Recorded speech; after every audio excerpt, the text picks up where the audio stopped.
Este es un resumen detallado en formato de audiolibro, del libro, Cómo liderar. Si notas que el audio está un poco acelerado, no le subestimes a tu cerebro, verás que se va acostumbrando y lograrás optimizar tu capacidad de comprensión con algo de entrenamiento. Tampoco es necesario que la voz sea humana, en el fondo los conceptos se te quedarán guardados, sea cual sea el tono con el que percibas el audio. No olvides suscribirte al canal, activar las notificaciones y darle like en donde nos encontremos, ya que así seguiremos subiendo contenido de valor para ti. Ahora sí, comencemos el audiolibro. Introducción. Resulta difícil definir el liderazgo. Normalmente, en un intento por conceptualizarlo, se alude al ejemplo de los grandes líderes que se han sucedido a lo largo de la historia, Napoleón, Maquiavelo, Gandhi, y se sugiere que el secreto reside en intentar ser todos ellos a la vez.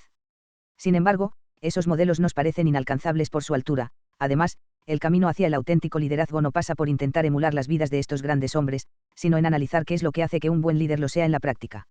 Hasta ahora, algunos teóricos han intentado definir lo que es un líder modélico y han postulado que éste debe ser creativo y disciplinado, visionario y detallista, inspirador e imponente, competente para dirigir y delegar, ambicioso y humilde, solvente y dispuesto a arriesgarse, intuitivo y racional, con capacidad de formar y controlar. Es evidente que tantas cualidades combinadas difícilmente se podrán encontrar en la realidad, y, por otro lado, tampoco es cierto que sean absolutamente necesarias para llegar a ser un líder.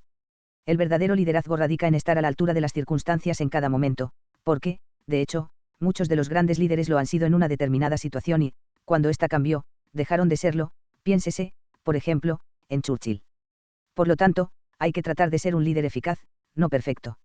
En todo caso, no existe una receta mágica para llegar a ser un líder y, sin embargo, algunos hechos parecen querer demostrar que dicha posibilidad se da. En efecto, no es descabellado afirmar que cualquier persona puede llegar a ser líder, toda vez que, entre los actuales, hay gente de todos los estilos personales y cada uno de ellos tiene su particular fórmula de éxito. La balanza puede inclinarse a favor de quien menos se espere. Por otro lado, hay cosas que todos los líderes hacen bien y, aunque esto no garantiza el éxito, al menos lo hace más probable y permite por ello afirmar que liderar es algo que puede ser aprendido. El secreto estriba no en aspirar a ser alguien grande, sino, por el contrario, en intentar conseguir lo mejor de uno mismo. En ese sentido, el objetivo de este libro es, precisamente, demostrar cómo se pueden adquirir las características del liderazgo efectivo y de qué forma pueden ser adaptadas al estilo personal de cada uno. Las definiciones del liderazgo suelen incluir muchas palabras altisonantes y a menudo vacías de contenido, visión, valores, etc. Frente a ellas, esta obra postula que el liderazgo es, en primer lugar, una cuestión práctica. En concreto, pretende dar respuesta a las siguientes preguntas: ¿se puede aprender a ser líder? ¿Qué se entiende por visión? ¿Cuánto valen los valores en la realidad? ¿Cómo consiguen triunfar algunos líderes aparentemente débiles? ¿Por qué algunos grandes hombres fallan como líderes? ¿Qué es lo que buscan los líderes en sus seguidores? ¿Qué es lo que hace a un buen líder? Un líder es tan solo alguien que está arriba. ¿Cómo gestionar conflictos y crisis? No se pretende ofrecer una teoría o una fórmula, sino más bien presentar una colección de la sabiduría recogida en todos los niveles y en diferentes organizaciones, cuyos consejos pueden servir para llegar a ser un líder efectivo en cualquier peldaño de cualquier organización. Primera parte: fundamentos del liderazgo. Centrarse en la gente. Uno de los rasgos más valorados del auténtico liderazgo es saber motivar a los demás. Para inspirar la motivación, es necesario centrarse en las personas. Esta capacidad la integran tres habilidades: descentrarse de uno mismo, es decir, conocerse y conocer cómo uno afecta a los demás. Influir en los demás, o saber vender ideas, así como el proceso de llevarlas a la práctica. Gestionar hacia arriba o influir en el jefe. Todos aquellos que pretenden llegar a la posición del líder en cualquier nivel tienen que poseer estas tres habilidades. Ello es así porque incluso los altos responsables tienen que saber persuadir e influir, sin que puedan contentarse con tan solo dar órdenes. Para los líderes, conocerse a uno mismo es conocer cómo se influye en los demás. En concreto, es necesario tener en cuenta cuáles son los factores que motivan y los que desmotivan a las personas que queremos influenciar. Además de eso, hay que conocer tanto el estilo de esas personas, como el de uno mismo, y saber qué es lo que hay que hacer para conseguir una interacción productiva con el otro. El liderazgo implica, en definitiva, conseguir que los demás hagan cosas. En otras palabras, consiste en vender la visión, el plan, los valores y las ideas de cambio que tiene uno. En ese sentido, los líderes son, en el fondo, proveedores de ideas que consiguen convencer a los demás para que les ayuden y apoyen. Vender ideas es un proceso que se sustenta sobre tres planos: sus características, los beneficios que reporta, las esperanzas y los sueños. Las características de una idea son las mismas para todos sus destinatarios, mientras que los beneficios pueden variar, así que para hacerla aprender en alguien es necesario conocer perfectamente las necesidades y deseos de esa persona, presentándole sus características como beneficios. Por otro lado, y por encima de estos dos niveles, está el de las esperanzas y los sueños. El objetivo, para un líder empresarial, radica en mantener un influjo sobre los mismos y en conectarlos con los requerimientos del trabajo. El principio básico para influir en la gente debe consistir en conectar con su agenda y con su estilo, o, en otras palabras, conseguir estar en la misma onda que ellos. Por ello, lo importante en el proceso de ejercer un ascendiente sobre los demás es que dicho proceso sea estructurado, lógico y que siga las pautas del tradicional modelo de venta, establecer el problema/oportunidad desde el punto de vista del otro. Prever los beneficios de abordar el problema/oportunidad. Proponer la solución. Describir su funcionamiento. Prevenir las posibles objeciones. Volver a subrayar los beneficios. Cerrar el trato/conversación. Lo más trabajoso de lograr suele ser el primer punto, ponerse de acuerdo sobre el problema/oportunidad dadas las diferentes prioridades que, por ejemplo, puedan tener los distintos departamentos de una empresa u organización y su carácter a menudo enfrentado, pero la tarea del auténtico líder consiste en encontrar el nexo de unión entre elementos e intereses divergentes y aprovecharlo para posibilitar un avance. Además, a la hora de influir en otras personas hay que contar con los posibles factores adversos que puedan presentarse, como pueden ser el miedo, la avaricia y la pereza. El más fuerte de ellos es el miedo. La mayoría de la gente prefiere el statu quo o no hacer nada antes que intentar algo nuevo. Para superar este obstáculo, hay que estudiar y prevenir las objeciones que pueda expresar la otra persona para quitarle el aura de riesgo a la idea que se propone. Para ello, es bueno, por ejemplo, diseñar un proyecto piloto antes de iniciar el desarrollo completo, estructurar la inversión para no arriesgarlo todo a la vez o conseguir los primeros resultados cuanto antes para demostrar que la idea es válida, entre otras sugerencias. Por otro lado, superar el obstáculo de la avaricia consiste en hacer ver a la otra persona su propio interés en una idea, interés que no tiene por qué ser solo económico, sino que puede consistir en el reconocimiento profesional u otro tipo de ventajas. Por último, la inercia de un individuo o de una institución es un obstáculo que se supera, simplemente, haciendo que para ello sea fácil decir sí. En cuanto a la capacidad de ejercer influjo sobre los superiores, es de destacar su importancia para hacer carrera profesional, así como la oportunidad que supone de aprender otras habilidades fundamentales. Es un ejercicio cuyos efectos se pueden ver a diario dada la frecuencia del trato que se tiene con un superior. Consiste, fundamentalmente, en encontrar al jefe idóneo, alguien que no suponga un obstáculo en nuestro camino, conseguir los resultados adecuados, comprender lo que realmente se espera de nosotros, y mostrar el comportamiento acertado, esto es, adaptarse al estilo del jefe y construir una relación basada en la colaboración. Ser positivo. Este es uno de los requisitos fundamentales para el liderazgo. Por ello es importante discernir en qué consiste ser positivo y qué no lo es. En concreto, por actitud positiva en la vida empresarial se suele entender, ver oportunidades, en vez de problemas. Aprender a tener suerte de manera coherente. Pasar del análisis a la acción. Vivir mejor. Por el contrario, ser positivo no consiste en una felicidad aparente y una falsa amabilidad. Un falso optimismo. Falsas alabanzas hacia la gente fácil de manejar. Ignorar los problemas, los riesgos y las realidades. Esperar lo mejor y jugar. De todas estas cualidades la más decisiva es ver las oportunidades allí donde los demás no ven más que problemas. Por ejemplo, Akio Morita, el fundador de la empresa Sony, contempló en una ocasión a los jóvenes de Nueva York llevando cajones boombox pegados al oído para escuchar música, e inmediatamente comprendió que tenían la necesidad de llevar la música con ellos en su vida diaria. De esta manera llegó hasta inventar el Walkman, que se convirtió rápidamente en un éxito mundial. En efecto, el mundo abunda en ejemplos de personas cuyas propuestas de negocio al principio se consideraron descabelladas y ahora se perciben como algo perfectamente lógico en cuya base se encuentra una sencilla idea. Para demostrarlo no hay más que citar la iniciativa de Amazon en la venta de libros por Internet, las apuestas, Betfair.com, los viajes, lastminute.com, etc. En sus principios, todas estas iniciativas no partían tan solo de una oportunidad detectada, sino que se empezó a actuar para aprovecharla. En definitiva, no hay buenas ideas que no hayan sucedido antes en la realidad. Todas estas propuestas o ideas se han topado con muchos obstáculos y problemas en el camino de su realización. Saber enfrentarse a ellos y resolver dificultades con éxito está en el corazón del verdadero liderazgo. No obstante, en el contexto del liderazgo empresarial resulta más apropiado hablar de la capacidad de decisión que de la solución de problemas, porque la primera se traduce en acción, mientras que la otra pertenece más a la esfera del mundo académico, donde puede no tener consecuencias prácticas inmediatas. Además, en el mundo empresarial no se pueden esperar soluciones perfectas, ya que éstas llevan demasiado tiempo. No debe olvidarse que lo que se busca son soluciones prácticas y lo perfecto es a menudo enemigo de lo práctico. La solución de problemas requiere un enfoque estructurado dada la escasez de tiempo y la cantidad de información ambigua que hay que procesar. Frente al modelo estándar de solución de problemas, que consiste en 1. Identificar el problema, 2. Crear una hipótesis, 3. Crear una estructura de datos, 4. Encontrar los datos, 5. Revisarlos y analizarlos y 6. Emitir una recomendación, se sugiere un enfoque más comprensivo, cuyas fases serían las siguientes: 1. Identificar el problema y quién lo padece, además de comprobar si se trata de una causa o un síntoma. 2. Crear una hipótesis, encontrar una perspectiva alternativa y hablar con la gente. 3. Crear una estructura de datos, cuestionar los datos y las definiciones y encontrar alternativas. 4. Buscar los datos de manera exhaustiva hasta encontrar los más relevantes y luego reducir la búsqueda centrándose en ellos. 5. Revisar y analizar los datos, construir una hipótesis sin ser neutral y, si no funciona, construir otra. 6. Hacer una recomendación, intentar venderla a las partes interesadas, e identificar y resolver dudas antes de hacerla pública. Ser profesional. La profesionalidad es otro requisito indispensable para el éxito en el liderazgo. Para los líderes emergentes la profesionalidad comporta 4 elementos: aprender a aprender el liderazgo, esto es, aprender de ejemplos de los que ya se pueden considerar líderes, entender la carrera profesional como nombre y verbo a la vez, y aprender de una observación y un descubrimiento estructurados.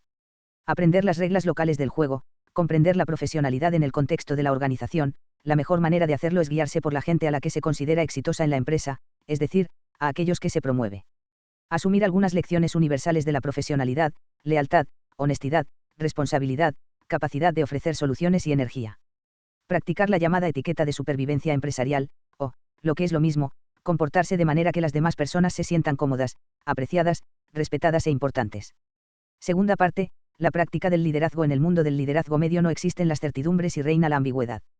Todos compiten con todos por los recursos y prioridades limitadas. Se forman alianzas cambiantes para conseguir objetivos igualmente cambiantes. Si se quiere conseguir que las cosas sucedan hay que desafiar la gravedad e inercia de la empresa. Las reglas del éxito y fracaso cambian inesperadamente, y es necesario conocerlas si se quiere triunfar, y, por supuesto, producir resultados. En ese sentido, las habilidades y comportamientos del liderazgo son acumulativos, los nuevos se añaden a los antiguos conforme se avanza por el camino hacia el liderazgo. Este camino se puede reducir a 3 etapas básicas: comienzos del liderazgo. Se aprenden los fundamentos: comprenderse a uno mismo, aprender el negocio, entender la cultura y las reglas locales de juego, actuar con objetivos conocidos. La práctica del liderazgo. Dentro de la empresa hay que prepararse para descubrir nuevas habilidades con el fin de manejar redes, gente, ambigüedad y complejidad, y negociar los objetivos hasta verlos cumplidos. Asimilar el liderazgo. En la cúspide del liderazgo se requieren nuevas habilidades: tener una visión incluyente, ser ejemplo de coherencia, crear los mejores equipos, crear condiciones para el éxito, conseguir y dirigir recursos hacia la consecución del objetivo. El camino hacia el liderazgo medio. Hay muchos caminos para llegar al liderazgo auténtico, y todos son abruptos. No obstante, es posible proponer una ruta que consiste en lo siguiente: centrarse en la gente. Los líderes de nivel medio saben cómo conseguir resultados a través de las personas. Aprenden a motivar y a entrenar a aquellos de los que son responsables y a tejer redes de influencia para aquellos sobre los que no tienen control. Ser profesional. Los líderes medios también deben manejar algunas habilidades básicas de la gestión empresarial y el liderazgo, tales como leer críticamente, escribir con propiedad según lo que se persiga, y ser capaz tanto de hablar como de escuchar. Ser positivo. El arte de ser positivo es especialmente importante en el mundo del liderazgo medio. Consiste en considerar el cambio como una oportunidad, no como un riesgo, y, de esta manera, aprender a enfrentarse al conflicto. Además de todo esto, es necesario poseer cierta aspiración a la fama. El líder debe demostrar que se pueden conseguir resultados excepcionales partiendo de una ambigüedad y una complejidad no menos excepcionales. ¿Cómo aplicar la teoría en la práctica? Una de las cualidades más valoradas en el mundo del liderazgo es el saber motivar a los demás. No obstante, son escasos los líderes que poseen esta cualidad. Ser capaz de motivar a la gente es saber qué es lo que los demás esperan de uno como líder. Por ello, un buen líder habrá de contar con las siguientes virtudes: mostrar interés por la carrera de sus empleados. Ser honesto con ellos y convertirse en alguien en quien puedan confiar. Saber hacia dónde se va y cómo llegar hasta allí. Hacer saber que se hace un trabajo válido y reconocido. En las antípodas de lo anterior se encuentran 2 elementos: y, el dinero, que cuando es mencionado desmotiva, y cuya introducción como elemento de las relaciones interpersonales puede romper la confianza y la credibilidad, y, 2, el tiempo dedicado a la vida privada, pues los que han decidido orientar su carrera profesional hacia las cimas del liderazgo tienen que asumir un tanto de sacrificio en el tiempo que dedican a su vida personal, cuyas preocupaciones no se deben mezclar con las de la vida profesional. En conclusión, si alguien pretende llegar a convertirse en un líder o está en camino hacia ello, la regla básica es que trate a sus empleados como seres humanos y les ofrezca oportunidades. Solo así encontrará respuesta en ellos. Ser positivo en la práctica. Liderar en una organización se parece a una partida de ajedrez. El principio y las aperturas son conocidos por todos. Pero si se ha realizado una mala apertura o si se ha avanzado hasta una posición equivocada, uno puede encontrarse metido en un atolladero. En definitiva, todo depende de los movimientos que se hagan y de la visión de la situación que se tenga. En ese sentido, el trayecto de un líder de nivel medio se parece al del alfil, que tiene que conseguir mucho con poco poder, moviéndose siempre en zigzag. En efecto, la vida de un líder es una vida de crisis, conflictos, riesgos y ambigüedades, en la que de uno se esperan resultados, influencia y utilización del poder. Todo esto se puede conseguir mediante una combinación de habilidades y comportamientos positivos, entre los que se encuentran los siguientes: gestionar conflictos, crisis y riesgos. Gestionar proyectos. Gestionar el cambio. Construir poder, influencia y redes. Gestionar conflictos, crisis y riesgos. Nunca hay que evitar los conflictos, lo mejor es enfrentarse a ellos. Estos desarrollan el liderazgo y las habilidades interpersonales del líder emergente. Asimismo, el conflicto nunca se debe tomar como algo personal. En consecuencia, hay que centrarse en los temas e intereses que están en juego y no en las personas. Resulta recomendable también desvincularse emocionalmente y observar con objetividad lo que ocurre, porque si se pierde la compostura, se pierde el argumento. Siendo esto así, se recomienda ponerse la llamada máscara del liderazgo, y tener delante la imagen de nuestro líder ideal para guiar nuestras acciones. A la hora de responder a las crisis, lo importante es conocerse a uno mismo. Hay personas a las que el trabajo les borra la identidad. Cuando tienen que enfrentarse a una crisis o cuando se jubilan no les queda nada a qué atenerse, son los que viven para trabajar. Por eso es importante mantener una vida activa fuera del trabajo, esto da la independencia necesaria para enfrentarse mejor a los desafíos. Cuando llegue el momento de tomar riesgos, hay que tratar de minimizar la ambigüedad y la inseguridad. Por ejemplo, las industrias del petróleo, las farmacéuticas y las compañías de seguros se basan en la exposición y toma de riesgos, que implican miles de millones de dólares, de forma que las decisiones que se adoptan en esos ámbitos deben hacerse con la máxima claridad y seguridad posibles. En concreto, antes de arriesgarse hay que asegurarse de que se tiene respuesta para las siguientes 4 preguntas: ¿me ayuda esta oportunidad a obtener habilidades que me sirvan en el futuro? ¿Estoy preparado para el éxito o el fracaso? ¿Habrá suficiente reconocimiento y recompensa si se decide correr el riesgo? ¿Serán asumibles las consecuencias del fracaso? No obstante, el mayor peligro para un líder emergente es no estar dispuesto a afrontarlo. En efecto, elegir esta opción puede garantizar la supervivencia, pero también cerrar para siempre la puerta del éxito. Gestionar proyectos. La buena gestión de proyectos es una habilidad que escasea. Normalmente, los proyectos iniciales acaban costando y durando el doble de lo previsto, e incluso sobre algunos se pierde el control completamente. En ese sentido, algunos proyectos, como las batallas, están decididos de antemano, por eso es importante asegurarse previamente de que vayan a tener éxito. Este puede estar garantizado si se evita caer en las siguientes fuentes potenciales de error: A, el problema; B, el patrocinador; C, el equipo; y D, el proceso. En primer lugar, identificar el problema no es un proceso fácil, se trata de analizar todo tipo de iniciativas como la reducción de costes, la calidad de servicio, el rediseño, la gestión de la cadena de abastecimiento, etc. El buen análisis se consigue agotando la pregunta ¿por qué? Por ejemplo, un director de hotel podría hacerse una serie de preguntas: ¿por qué tengo que subir el precio de las habitaciones? ¿Por qué tenemos que mejorar los beneficios? ¿Por qué los beneficios están por los suelos? ¿Por qué suben nuestros costes por cliente? ¿Por qué tenemos cada vez menos clientes? Y constatar que los competidores cobran menos que él.